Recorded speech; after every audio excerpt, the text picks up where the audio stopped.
Olá, seja bem-vindo a mais uma aula de panorama do Novo Testamento. Desta vez, a nossa aula de número 16. E esta aula um pouquinho mais longa, porque nós trataremos das duas cartas de Paulo a uma igreja, a igreja de Tessalônica. Por que vamos tratar delas juntas? Porque elas muito se parecem pelo assunto principal, que é o ensino acerca da segunda vinda de Jesus Cristo, o que tecnicamente os eruditos chamam de parousia, a vinda de Jesus, o aparecimento de Jesus pela segunda e última vez. Este assunto está nas duas cartas, aparece nas duas cartas, por isso elas são tão parecidas. A primeira Tessalonicense é um pouquinho maior, né? A segunda tem apenas 3 capítulos, portanto vamos tratar das duas juntas. Algumas informações, evidentemente, são comuns às duas e não vamos repetir. Vamos tratar primeiro, como está colocado aqui, com 1 Tessalonicenses.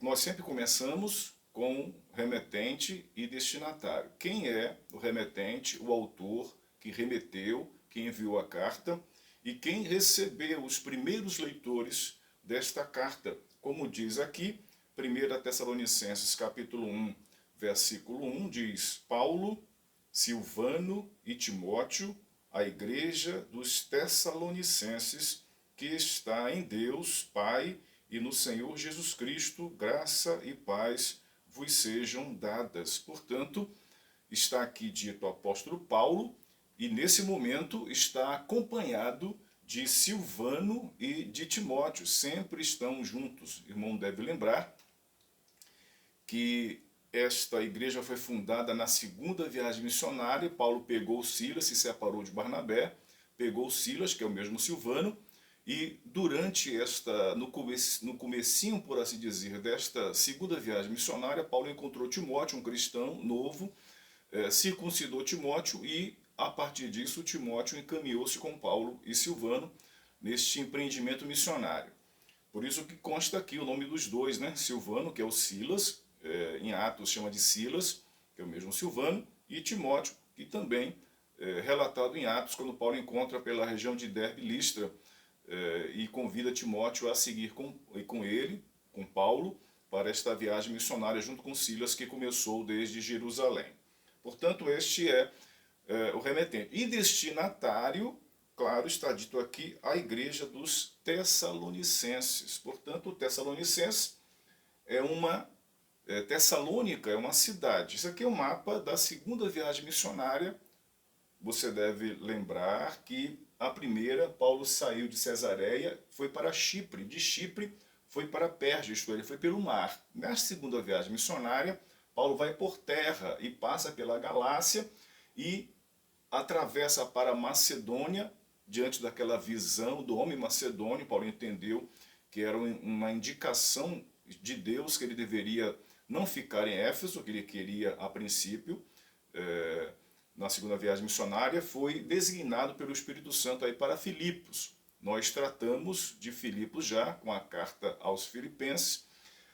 Após a saída de Filipos, e que ele sofreu muito, ele sofreu maus tratos e foi preso, foi liberto. De Filipos, Paulo sai para Tessalônica, é a cidade seguinte. Passa por Apolônia e chega em Filipos. Filipos está, desculpa, né? Chega em Tessalônica. Aqui está Filipos e Tessalônica é a cidade seguinte. Esta cidade é para esta cidade, para esta igreja, que Paulo vai escrever esta carta. Portanto, entrou em Filipos, evangelizou Filipos, saiu, depois de ser preso e maltratado, vai para Tessalônica. Portanto, esta igreja, junto com Filipos, a igreja filipense, foi fundada na segunda viagem missionária paulina de Paulo.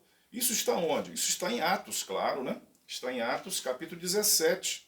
Esse texto é o texto histórico da visita de Paulo à cidade de Tessalônica. Então veja só em Atos capítulo 17, vamos ler rapidamente, Atos 17 de 1 a 10, que é o texto breve, mas nos mostra o relato histórico de Paulo na cidade de Tessalônica. Portanto, Atos capítulo 17, a partir do versículo 1, o texto de Lucas diz assim: passando por Anfípolis e Apolônia, vimos Apolônia no mapa, chegaram a Tessalônica, onde havia uma sinagoga dos judeus. Segundo o seu costume, Paulo compareceu à reunião deles e por 3 sábados examinou com eles as Escrituras, explicando e demonstrando que era necessário que o Cristo sofresse e ressuscitasse dentre os mortos, e dizia: este Jesus que eu vos anuncio é o Cristo. Alguns deles foram convencidos e uniram-se a Paulo e Silas, bem como um grande número de gregos tementes a Deus e muitas mulheres de posição. Mas os judeus ficaram com inveja e, tomando consigo alguns homens maus dentre os desocupados, reuniram a multidão e tumultuaram a cidade. Então invadiram a casa de Jason, procurando Paulo e Silas, a fim de entregá-los ao povo. Todavia, como não os encontraram, arrastaram Jason e alguns irmãos à presença das autoridades da cidade, gritando: estes homens que têm agitado o mundo chegaram também aqui. E Jason os acolheu. Todos eles procedem contra os decretos de César, dizendo haver outro rei, Jesus. Assim provocaram a multidão e as autoridades da cidade, que ouviram essas coisas. Mas, recebendo fiança de Jason e os demais, eles os soltaram. E de noite, os irmãos logo enviaram Paulo e Silas para Bereia, que quando lá chegaram, foram à sinagoga dos judeus. Então você percebe que Paulo estava em Tessalônica e esses 10 versículos apenas é o texto histórico de Paulo na cidade. E Paulo evangelizou, alguns creram e teve que sair fugido, portanto, para Bereia, a próxima cidade. Não temos carta paulina à igreja de Bereia, pelo menos preservada no Novo Testamento. Temos só a de Tessalônica. Muito bem, então esse é o nosso relato histórico da fundação da igreja, quando Paulo evangelizou esses cristãos em Atos 17, de 1 a 10. Uma pergunta e um assunto interessante é a história da literatura tessalonicense, isto é, a história da correspondência de cartas entre Paulo e a igreja. A pergunta, portanto, é: em que momento Paulo escreveu 1 Tessalonicenses? Em que momento foi isso? Ele visitou a igreja, como nós vimos, nos 10 primeiros versículos de Atos. Ele sai no 10º versículo, já chega em Bereia, portanto, em termos literários, né, descrita uma passagem breve. Então a pergunta é: em que momento Paulo escreveu para a igreja? Claro que foi depois da sua visita a Tessalônica. Então, eu fiz um resumo aqui para que você perceba esse itinerário de Paulo até escrever sua carta, ou as duas cartas, na verdade, que elas são separadas por meses, né? Escritas no mesmo lugar. E vamos ver isso. Então, para fazer um resumo, no versículo 10 do capítulo 17 de Atos, nos é informado que Paulo sai de Tessalônica e entra em Bereia. Atos 17:10 diz: e de noite os irmãos logo enviaram Paulo e Silas para Bereia. Chegando lá, foram à sinagoga dos judeus, que era uma prática de Paulo, sempre visitar a cidade para evangelizar, fundar a igreja. Ele começa dentro da sinagoga, pregando aos judeus. Judeus, alguns creem, outros não. Paulo também prega aos gentios e ali se funda uma igreja. Paulo, forçado a sair de Bereia, portanto, por conta novamente da perseguição dos judeus, Paulo entra em Atenas. Ainda no capítulo 17 de Atos, no versículo 14, observe: imediatamente, Atos 17, 14, imediatamente os irmãos enviaram Paulo à região litorânea, mas Silas e Timóteo ficaram ali e os acompanharam Paulo E os que acompanharam Paulo levaram-no até Atenas. E de lá partiram com instruções para que Silas e Timóteo fossem encontrar-se com ele o mais depressa possível. Paulo sai de Bereia e os próprios irmãos da igreja levam Paulo para Atenas. Ele sai de Bereia e vai para Atenas. Silas e Timóteo ficaram lá, em Bereia, e a ordem era para encontrarem com Paulo em Atenas. E assim, Paulo chega em Atenas sem a presença dos dois, e os irmãos que levaram Paulo até Atenas, fugido de Bereia, para salvar a vida de Paulo, perseguido desde Filipos, desde Tessalônica e também em Bereia, saiu muito rapidamente. A ordem é pedido de Paulo para os irmãos da igreja: peçam para Timóteo encontrarem-se comigo em Atenas. Então, o passo seguinte é Paulo deixa Atenas, ele prega em Atenas, vai lá para o Areópago, e você conhece bem a história, todo o capítulo 17, o restante do capítulo 17, Paulo está em Atenas.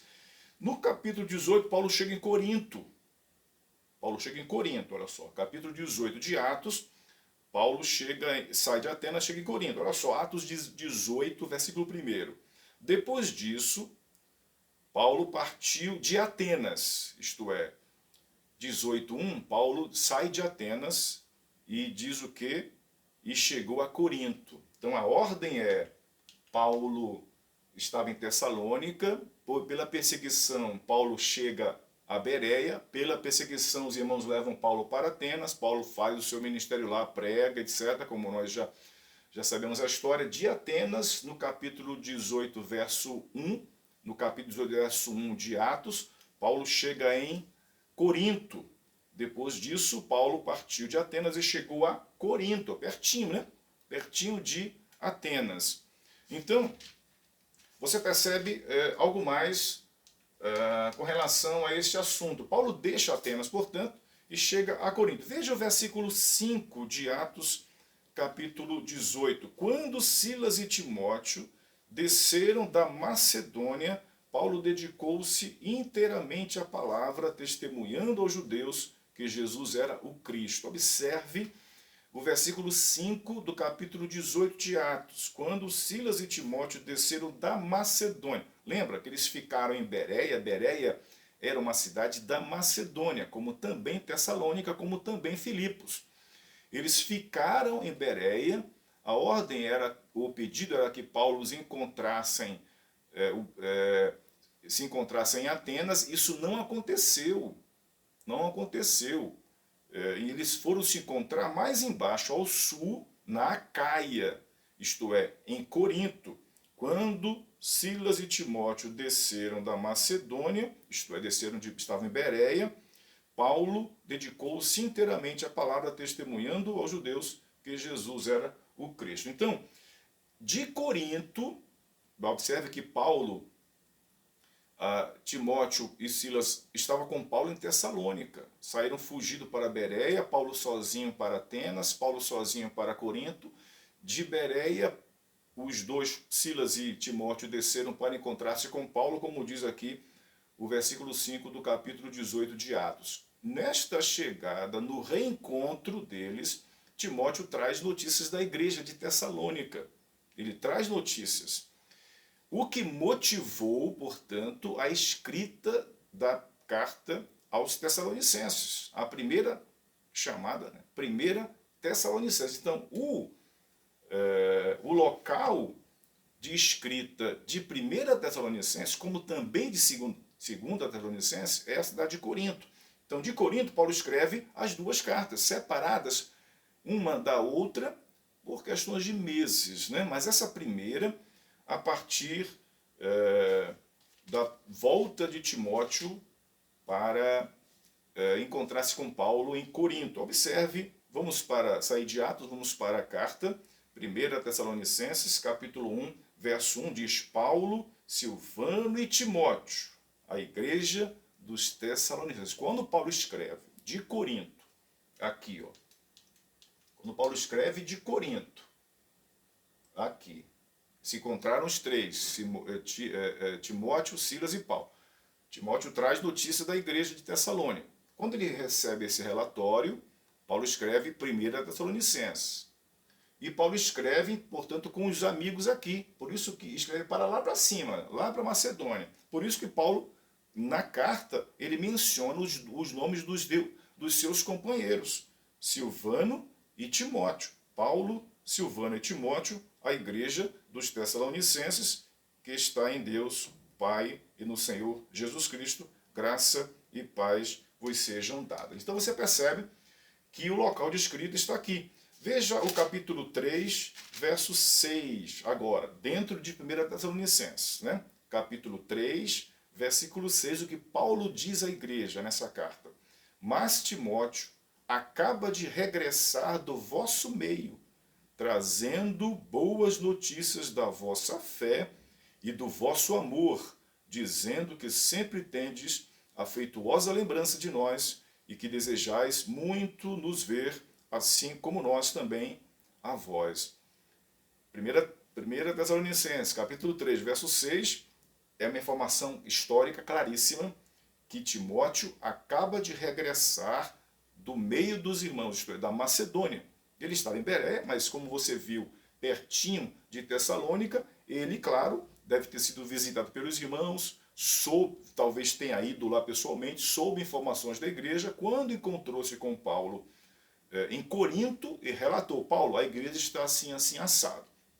E Paulo, dentro da carta, relata esse fato, mas Timóteo acaba de regressar do vosso meio, trazendo boas notícias da vossa fé e do vosso amor, dizendo que sempre tendes afetuosa lembrança de nós e que desejais muito nos ver, assim como também nós a vós. Então você percebe, né, que em Corinto, Paulo recebe Timóteo e a notícia, e Paulo, de fato, diz que Timóteo está com ele, capítulo 1, verso 1, e no capítulo 3, verso 6, ele de fato relata que Timóteo, de fato, veio de lá, né, da Macedônia, região onde ficava a cidade de Tessalônica, para trazer, trazer notícias de Paulo, e Paulo relata isso, né? Muito bem. Qual o propósito de Paulo escrever essa carta, então? Ele recebe notícias da igreja a partir de Timóteo, escreve e diz isso, olha, Timóteo veio, me relatou do amor de vocês, da fé, ok. Então, qual é o propósito? Uma carta de Paulo é difícil, é muito raro você encontrar um único propósito. Tem mais de um. Tem um central, que vamos até dizer qual é o central, mas dentro desse, junto a este propósito central, existem sempre outros propósitos que motivaram Paulo a escrever. Então eu separei didaticamente alguns propósitos dessa primeira estamos tratando de 1 Tessalonicenses por enquanto, tá certo? Então, primeiro propósito da escrita de 1 Tessalonicenses é o apóstolo Paulo defender o seu apostolado. Um esforço constante do apóstolo Paulo, porque ele sempre foi perseguido pelos judeus, sempre. E lembrando que sempre havia judeus convertidos, como nós lemos em Atos 17, na fundação da igreja de Tessalônica. Sempre havia judeu que perseguia, mas também judeu que cria, que era convertido.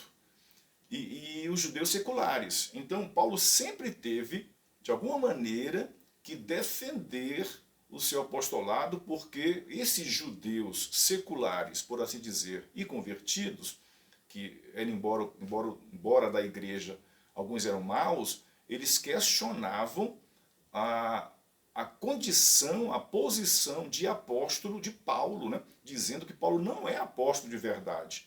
Ele não andou com os 12, não andou com Jesus, enfim. Então eles questionavam esta autoridade apostólica que Paulo trazia para si. Então ele sempre enfrentou essa oposição e sempre teve que, nas suas cartas, defender o seu apostolado. Ele o faz aqui de novo. Então veja só no capítulo 2, de 1 a 3, o que Paulo fala à igreja para defender o seu apostolado. Eu chamo isso de propósito 1, tá certo? Então vamos ler 1 Tessalonicenses, capítulo 2, a partir do verso 1. Irmãos, vós mesmos sabeis que não foi em vão que vos visitamos, mas como sabeis, apesar dos sofrimentos e dos maus tratos que padecemos em Filipos, Paulo se refere à cidade anterior, né? Filipos, a ordem é Filipos, Tessalônica, Bereia, Atenas, Corinto. De lá de Corinto ele escreve. Então ele cita a primeira cidade, Macedônia, quando ele atravessou o mar Egeu, e ele cita, portanto, a situação difícil dele, a trajetória difícil dele na cidade de Filipos. Então, repetindo o capítulo 2, verso 2, mas, como sabeis, apesar dos sofrimentos e dos maus tratos que padecemos em Filipos, nosso Deus nos deu ânimo para vos anunciar seu evangelho em meio a grandes dificuldades, porque nossa exortação não procede de erro, nem de motivação desonesta, nem é feita para vos enganar, mas assim como fomos aprovados por Deus, para que o evangelho nos fosse confiado, assim falamos, não para agradar a homens, mas a Deus que testa o nosso coração. Mas Deus é testemunha, Paulo continua dizendo, Deus é testemunha de que nunca usamos de bajulação, como sabeis, nem agimos com intenção gananciosa,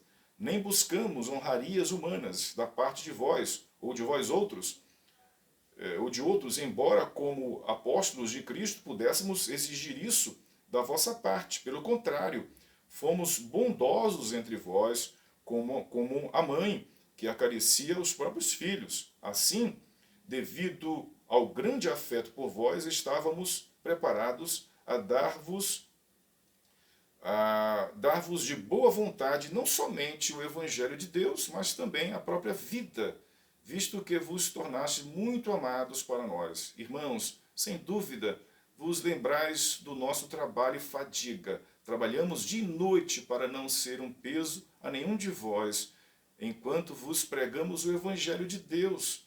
Vós e Deus sois testemunhas de como nos portamos de modo santo, justo e irrepreensível para convosco os que credes, assim como sabeis que tratávamos a cada um de vós da mesma forma como um pai trata os seus filhos, exortando-vos, consolando-vos, insistindo em que vivesseis de modo digno de Deus, que vos chamou para o seu reino e glória. Por isso, nós também não deixamos de agradecer a Deus, pois quando vistes de nós a sua palavra, não a recebestes como palavra de homens, mas como a palavra de Deus, como de fato é, a qual também atua em vós os que credes. Percebeu que Paulo está dizendo, eu fui honesto quando estive entre vocês, eu não fui peso para vocês, eu trabalhei, eu me sustentei. E a igreja de Filipos, ele não cita agora aqui, mas a igreja de Filipos enviou, Paulo fala isso mais de uma vez, donativos, então ele não pegou nada da igreja, ele foi transparente, enfim, ele pregou, trabalhou dia e noite. Paulo está defendendo a sua sinceridade como apóstolo. Então, veja que Paulo defende aqui o seu trabalho missionário, o seu trabalho como apóstolo dentro da igreja, para que fique claro que ele não usurpou ninguém, não roubou ninguém, não extorquiu ninguém, não pressionou ninguém. Paulo foi sincero, pregou o evangelho, não pregou a si, enfim, né? Coisas que todos deveriam fazer, felizmente não fazem. O segundo propósito que encontramos nessa carta, a 1 Tessalonicenses, é justificar o motivo de ele não ter retornado à igreja. Lembra que Paulo saiu fugido de Filipos, por assim dizer, né? Depois de ter sido preso, maltratado, foi para Tessalônica, saiu fugido, foi para Belé, saiu fugido, foi para Atenas e desceu para o sul, para Caia, para Corinto. Então, foi uma passagem muito rápida. São 10 versículos apenas de Atos 17, a passagem de Paulo pela cidade de Tessalônica. Então, isso também foi colocado contra Paulo. Paulo não retornou, nos abandonou, nos usou. E Paulo escreve também uma parte da sua carta para justificar o motivo de não ter ainda retornado à igreja. Veja isso no capítulo 2 de 1 Tessalonicenses, o versículo 17 em diante. Olha o que Paulo diz aqui. Nós, porém, irmãos, embora estejamos por algum tempo longe da vossa vista, mas não do vosso coração, desejamos intensamente ver o vosso rosto. Por isso queríamos visitar-vos. Eu, Paulo, quis visitar-vos, contudo, Satanás nos impediu. Pois quando nosso Senhor Jesus voltar, quem será a nossa esperança além da alegria e coroa de glória diante dele? Por acaso não sois vós? Na verdade, vós sois a nossa glória e a nossa alegria. Vamos entrar um pouquinho no capítulo 3, os 2 primeiros versículos. Por isso, não podendo mais suportar a preocupação em relação a vós, achamos melhor ficar sozinho em Atenas. Lembra que ele saiu de Bereia e foi para Atenas, ficou sozinho. E enviamos Timóteo, nosso irmão e ministro de Deus no Evangelho de Cristo, para vos fortalecer e vos dar ânimo na fé. Então, os três, Paulo, Silas e Timóteo, estavam em Bereia. Paulo foi para Atenas sozinho, Timóteo e Silas ficaram em Bereia. Paulo, na saída, disse: Timóteo, vai para Tessalônica, sobe um pouquinho e volta para Tessalônica para ver como é que está a igreja. Ele diz isso aqui em 1 Tessalonicenses 3:2. E enviamos Timóteo, nosso irmão e ministro de Deus no Evangelho de Cristo, para vos fortalecer e vos dar ânimo na fé. Então, você percebeu aqui que Paulo está dizendo: irmãos, eu tentei voltar, não consegui. Satanás me impediu, estou longe de vocês presencialmente, mas estou perto no coração, tenho grande saudade, quero ver vocês. Paulo está justificando o não retorno, nesse momento, para a igreja de Tessalônica, é o propósito número 2. Propósito número 3, exortar a igreja a uma vida de santidade. É um propósito que sempre está nas cartas de Paulo, não é só nessa, né? Mas ele sempre exorta isso. Vamos pontuar também que era um propósito dele. Por exemplo, capítulo 4, versículo de 1 a 12, é um exemplo de exortação a uma vida de santidade. Vamos ler apenas esse texto. Nós temos também capítulo 5, de 12 a 14, né? Ou melhor, vamos ler o menor, né? Vamos ler o 4, porque o 4 é de 1 a 12 e o capítulo 5 de 12 a 24. São textos grandes que mostram que Paulo tinha interesse nesse assunto da santificação. Vamos ler apenas um. 1 Tessalonicenses, capítulo 4, a partir do verso 1, diz assim: Quanto ao mais, irmãos, nós vos pedimos e aconselhamos no Senhor Jesus que, assim como aprendeste de nós, como deveis vos comportar e agradar a Deus, assim estáis fazendo, nisso vos aperfeiçoeis cada vez mais. Pois sabeis o que vos ordenamos pelo Senhor Jesus. A vontade de Deus para vós é esta, a vossa santificação, por isso afastai-vos da imoralidade sexual. Cada um de vós saiba manter o próprio corpo em santidade e honra, não na paixão dos desejos, à semelhança dos gentios, que não conhece a Deus. Nesse assunto ninguém iluda ou engane seu irmão, pois o Senhor é vingador de todas essas coisas, como já vos dissemos e testemunhamos, porque Deus não nos chamou para a impureza, mas para a santificação. Portanto, quem rejeita isso, não rejeita o homem, mas Deus, que vos dá o seu Espírito Santo. Mas quanto ao amor fraternal, não é preciso que eu vos escreva, visto que vós mesmos sois instruídos por Deus a vos amardes uns aos outros. E assim Paulo segue. Capítulo 4, de 1 a 12, e capítulo 5, de 12 a 24. São exortações à santificação. Propósito 3, que nós podemos selecionar de 1 Tessalonicenses. Propósito 4, claro, é um assunto que permeia as duas cartas, é um propósito que é comum à 1ª e 2ª Tessalonicenses. Portanto, alguns dizem até que é o único propósito da carta é este. Alguns dizem que o propósito geral da carta é este, mas é um grande propósito, assim, pelo menos, né? Um grande propósito, que é esclarecer qualquer compreensão errada acerca da volta de Jesus. Paulo preocupou-se com isso.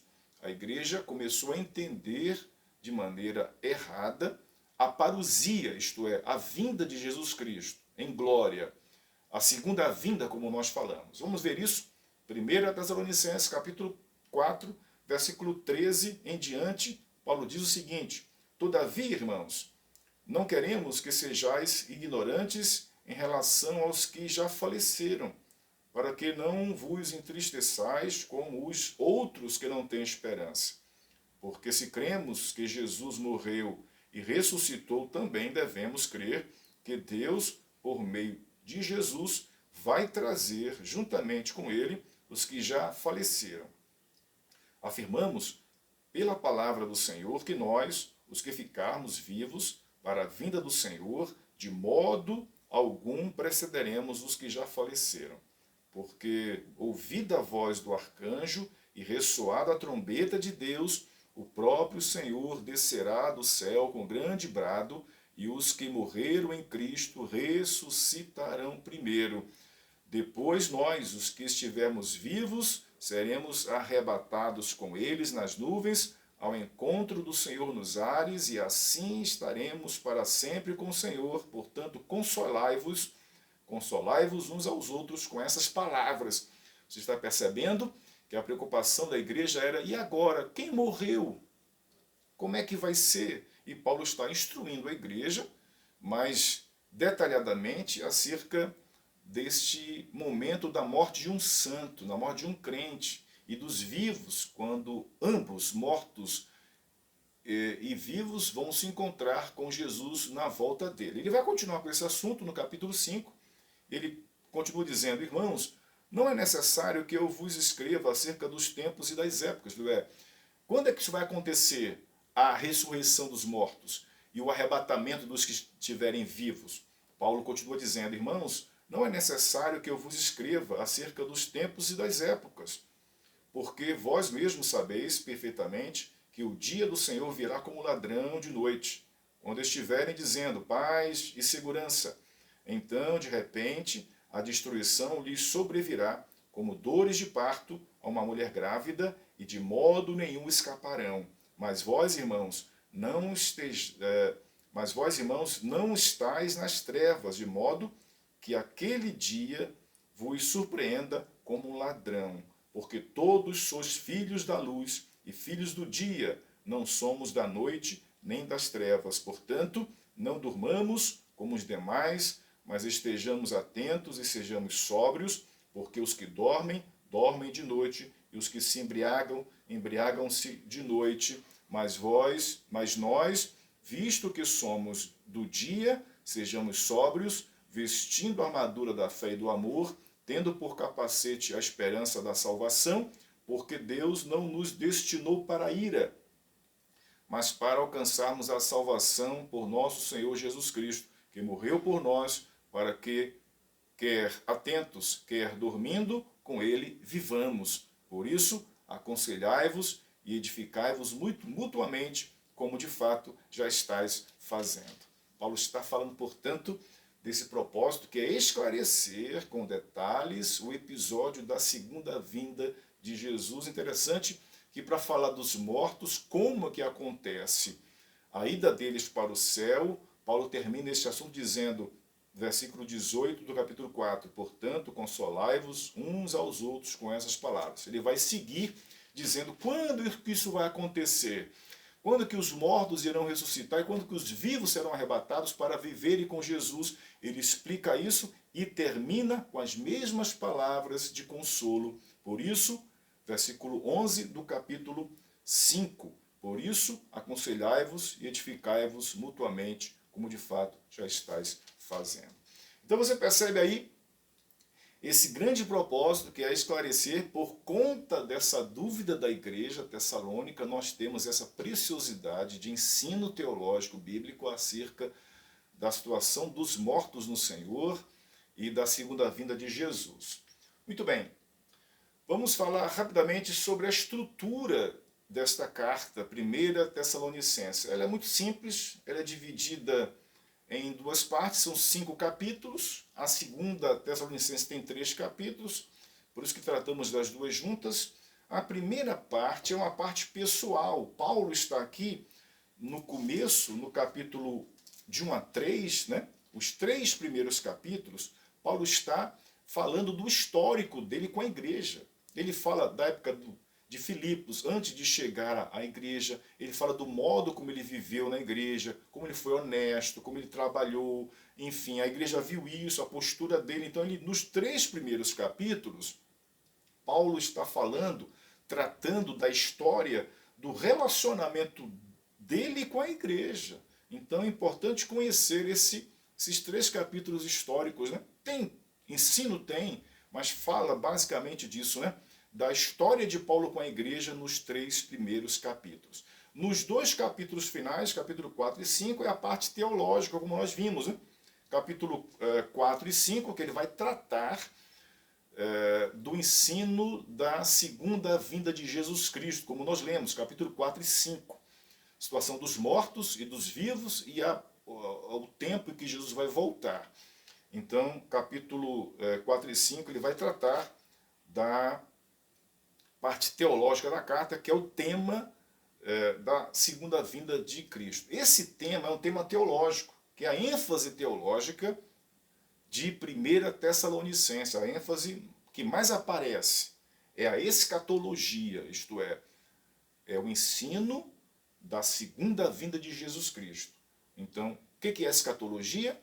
É um assunto, uma doutrina, um estudo acerca da segunda vinda de Jesus Cristo, como Paulo relatou no capítulo 4, que nós lemos, não vamos ler, do capítulo 4, versículo 13 até o capítulo 5, verso 11. Acabamos de ler, no propósito que fala sobre a correção do ensino acerca da vinda de Jesus Cristo. Mas fica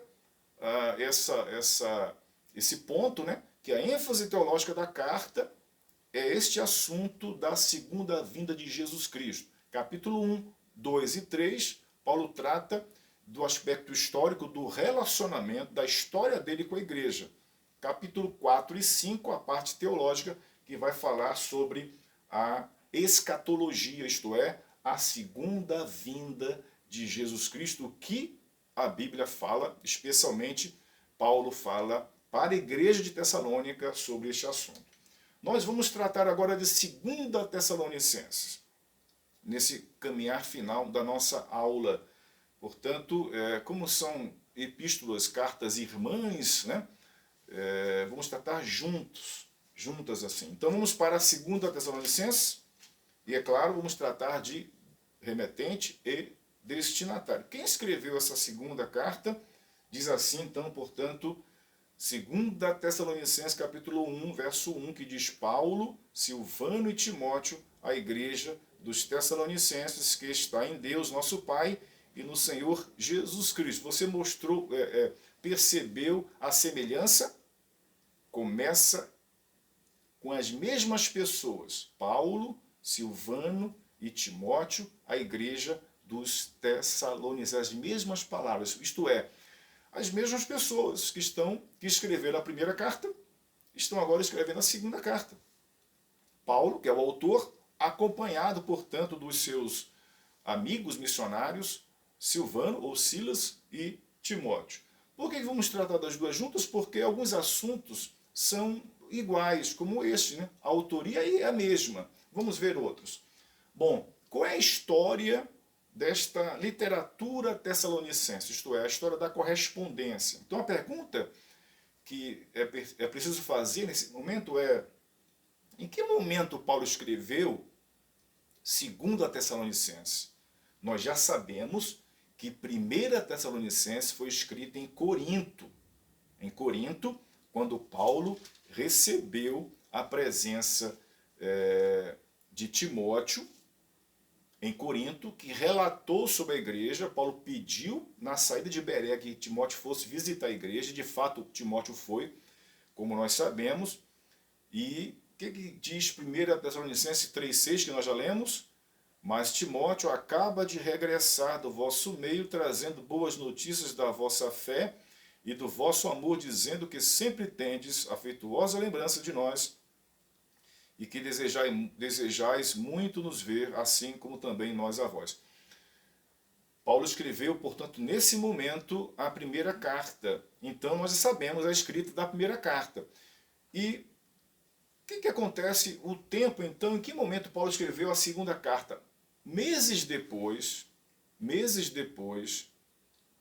Paulo recebe mais informações da igreja. Paulo ainda estava em Corinto, com Timóteo, com Silvano ou Silas. E por fonte que nós não sabemos, Paulo recebeu novas informações sobre a igreja, novas notícias sobre a igreja. Portanto, essas novas notícias motivou a escrita de 2 Tessalonicenses. Então, Paulo escreveu a primeira carta com relatório de Timóteo, ele diz isso aqui, 1 Tessalonicenses 3,6, mas não diz a fonte de outras informações que motivou a escrita da segunda carta à mesma igreja, a igreja de Tessalônica, portanto, a 2 Tessalonicenses. Mas ele estava em Corinto. Veja, por exemplo, em 2 Tessalonicenses, capítulo 2, verso 11. Olha só. 2 Tessalonicenses, capítulo 3, verso 11. Porque ouvimos, olha Paulo escrevendo à igreja, meses depois da primeira Tessalonicenses. 2 Tessalonicenses, capítulo 3, verso 11. Porque ouvimos dizer que alguns entre vós vivem desocupados, não querendo trabalhar e se intrometem na vida alheia. Paulo está dizendo aqui, irmãos, eu ouvi dizer, ele não relata como relatou, que Timóteo veio de vocês e trouxe relatório, trouxe notícias. Mas dessa vez Paulo diz, ouvimos dizer, ele não diz qual é a fonte, mas ele recebeu novas informações da igreja, porque ouvimos dizer que alguns entre vós vivem desocupados, não querendo trabalhar e se intrometem na vida alheia. Portanto, esta é a fonte. A primeira foi Timóteo, fonte da primeira carta. Da segunda carta ninguém sabe, mas ele recebeu informações da igreja que motivou, portanto, a escrita de 2 Tessalonicenses. Então, como sabemos, então, que 2 Tessalonicenses é a segunda carta à igreja de Tessalônica? Como é que nós podemos provar que esta carta, 2 Tessalonicenses, é a segunda carta escrita à igreja de Tessalônica? Primeiro, Paulo, você deve lembrar, em 1 Tessalonicenses 2, de 1 a 13, Paulo gasta um tempo ali para defender o seu apostolado. Deve lembrar-se disso. Paulo defende, eu vivi entre vós de maneira transparente, honesta, não extorqui ninguém, não roubei ninguém, trabalhei para sobreviver, eu fui santo entre vocês. E Paulo está defendendo em 1 Tessalonicenses seu apostolado, uma vez que ele estava sendo acusado. Quando ele escreve a segunda carta, ele não faz a mesma coisa, ele não toca nesse assunto, ele não precisa mais, porque parece que já foi repetido, que já foi vencido esse assunto. Ele não repete. Essa defesa na primeira carta foi eficaz, né? Então, a defesa do apostolado de Paulo na primeira carta foi eficaz. De fato, então, não precisa ser repetida na segunda carta. É uma das provas que nós temos que essa segunda Tessalonicenses é a segunda carta após a primeira, a igreja de Tessalônica. O segundo ponto é que os demais problemas, não a acusação da apostolicidade de Paulo ser um apóstolo legítimo, mas os demais assuntos permaneceram. Olha só, e nós acabamos de ler, 2 Tessalonicenses, capítulo 3, verso 11, Paulo diz, porque ouvimos dizer que alguns entre vós vivem desocupados. Ele já tocou nesse assunto na sua carta anterior. Então, os demais problemas continuam. Entre eles, a própria escatologia, né? Ele volta a falar sobre a segunda vinda de Jesus para mostrar que é uma continuidade de uma correspondência feita à igreja. Um terceiro argumento que prova que 2 Tessalonicenses é de fato a segunda epístola de Paulo à igreja de Tessalônica é que no capítulo 2 de 2 Tessalonicenses, no verso 2, Paulo se refere a uma carta anterior. Olha só. 2 Tessalonicenses, capítulo 2, verso 2.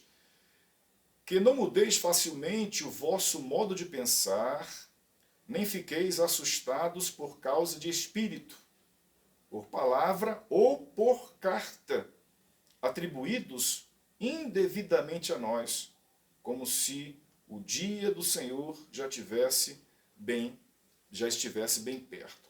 Portanto, Paulo se refere aqui a uma carta como se tivesse vindo, isto é, eu enviei a carta, mas há possivelmente uma carta que está sendo atribuída a mim que não é. Que não mudeis facilmente o vosso modo de pensar, nem fiqueis assustados por causa de espírito, ou profecia em algumas versões, palavra ou carta atribuídos a nós. Né? Eu escrevi e assumo que eu escrevi. Agora, coisa que eu não escrevi, eu não posso assumir. Então, qual é o propósito principal, central desta segunda Tessalonicenses? É claro que ela é uma carta pequena, são apenas 3 capítulos. E Paulo fala dos desocupados, ele fala de outros assuntos que tratou na primeira. Ele só não trata da defesa do seu apostolado. Mas o assunto principal é este aqui. Ele volta a falar sobre a segunda vinda de Jesus. Portanto, 2 Tessalonicenses, capítulo 2, vamos ler, para você perceber o mesmo conteúdo da primeira carta. Portanto, 2 Tessalonicenses, capítulo 2, a partir do verso 1, Paulo diz assim à igreja de Tessalônica: Irmãos, acerca da vinda de nosso Senhor Jesus Cristo e da nossa união com Ele, vos pedimos. Ele vai tratar do mesmo assunto, da vinda do Senhor e da nossa união com Ele, tanto de mortos quanto de vivos. Verso 2. Que não mudeis facilmente o vosso modo de pensar, nem fiqueis assustados por causa de espírito, palavra ou carta, atribuídos indevidamente a nós, como se o dia do Senhor já estivesse bem perto. Ninguém vos engane, de modo algum. Pois isso não acontecerá sem que primeiro venha a apostasia e seja revelado o homem do pecado, o filho da perdição. Está corrigindo aqui uma ideia que a igreja entendia, que Jesus ia voltar imediatamente. Então Paulo está melhorando o seu argumento, está aperfeiçoando este tema, está corrigindo um mau entendimento. Ele diz aqui: ninguém vos engane de modo algum, pois isso não acontecerá. Só a vinda de Jesus não acontecerá imediatamente, pois isso não acontecerá sem que primeiro venha a apostasia e seja revelado o homem do pecado, o filho da perdição, que se opõe e se levanta contra tudo que se chama Deus ou é objeto de adoração, a ponto de assentar-se no santuário de Deus, apresentando-se como Deus.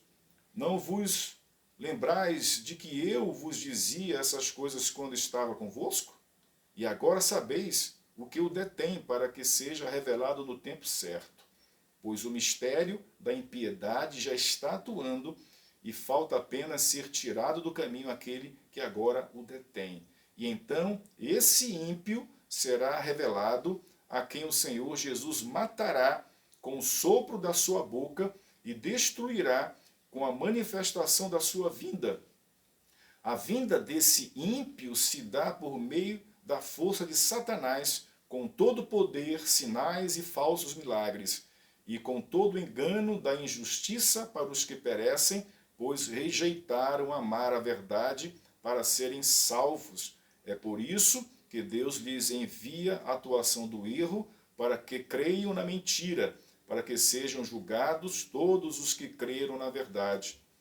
Para que sejam julgados todos os que não creram na verdade, mas tiveram prazer na injustiça. Mas, irmãos, amados do Senhor, devemos sempre agradecer a Deus por vós, pois Ele vos escolheu desde o princípio para a salvação, pela santificação feita pelo Espírito e pela fé na verdade.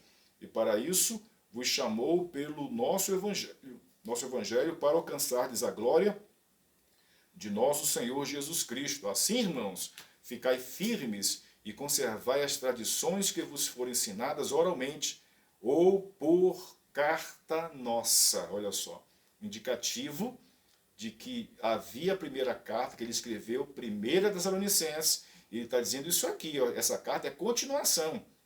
Capítulo 2, verso 15. Assim, irmãos, ficai firmes e conservai as tradições que vos foram ensinadas oralmente ou por carta nossa.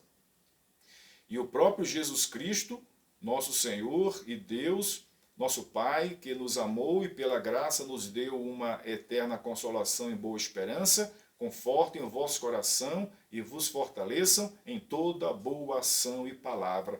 Então Paulo está voltando a falar do mesmo assunto que ainda continuava a ser mal interpretado sobre a segunda vinda de Jesus. Qual é a estrutura desta segunda carta à igreja de Tessalônica? São 3 capítulos, cada capítulo tem a sua ênfase.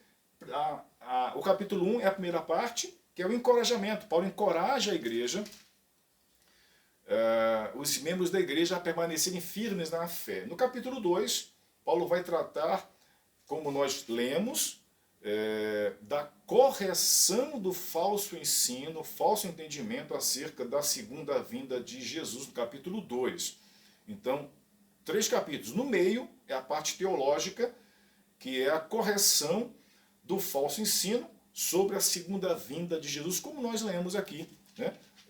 Capítulo 2. No capítulo 3 é a parte pessoal, exortações, Paulo pede orações e dá algumas outras exortações, especialmente aqueles que vivem desordenadamente, né? Desocupados, como nós já lemos, que ele trata desse assunto, também era um assunto da primeira carta. As pessoas deixaram de trabalhar, comiam de graça porque achavam que Jesus fosse voltar, enfim. Primeira parte, primeiro capítulo, o encorajamento à igreja, aqui permaneça firme na fé. A segunda parte, capítulo 2, a parte teológica, que é a correção do ensino que acontecia dentro da igreja sobre a segunda vinda de Jesus Cristo, o mesmo assunto da primeira carta, e a terceira parte, pessoal e outras exortações, que também ele trata de coisas que ele tratou na primeira carta. E é claro, qual é a ênfase teológica desta carta? A ênfase, ou uma grande ênfase da primeira, que é a escatologia. Nós lemos esse texto, capítulo 2, de 1 a 17, lemos todo ele. É o capítulo 2 todo, de 1 a 17. Nesse capítulo 2, que é no meio da carta, Paulo está tratando da escatologia, mais um pouco de ensinamento sobre a segunda vinda. Nesta vez agora, ele cita o que ele não citou na primeira, que a vinda de Jesus é certa, e nós vamos nos encontrar com ele nos ares, mas antes disso vai aparecer o homem da perdição, filho da perdição, o iníquo, que ele não cita aqui, mas é o anticristo, né? Então é um dado a mais, é uma informação adicional acerca do assunto da vinda de Jesus Cristo. E nós ficamos por aqui com esta primeira e segunda carta, muito parecidas em termos de temas teológicos, sobretudo da parousia, né, a segunda vinda de Jesus Cristo, e também o relacionamento que Paulo claramente diz sobre uma escrita da primeira carta. Então, incentivo que você leia as duas cartas juntas, porque geograficamente foram escritas no mesmo lugar, Corinto, e temporalmente no mesmo tempo, separada por meses. Então é uma carta assim, no mesmo fôlego dá para ler as duas cartas, são 5 capítulos da primeira, 3 da segunda, 8 capítulos, você lê em 1 hora e percebe exatamente qual é o contexto histórico, teológico, ministerial de Paulo à igreja de Tessalônica. Ficamos por aqui, até a próxima, Deus abençoe a todos.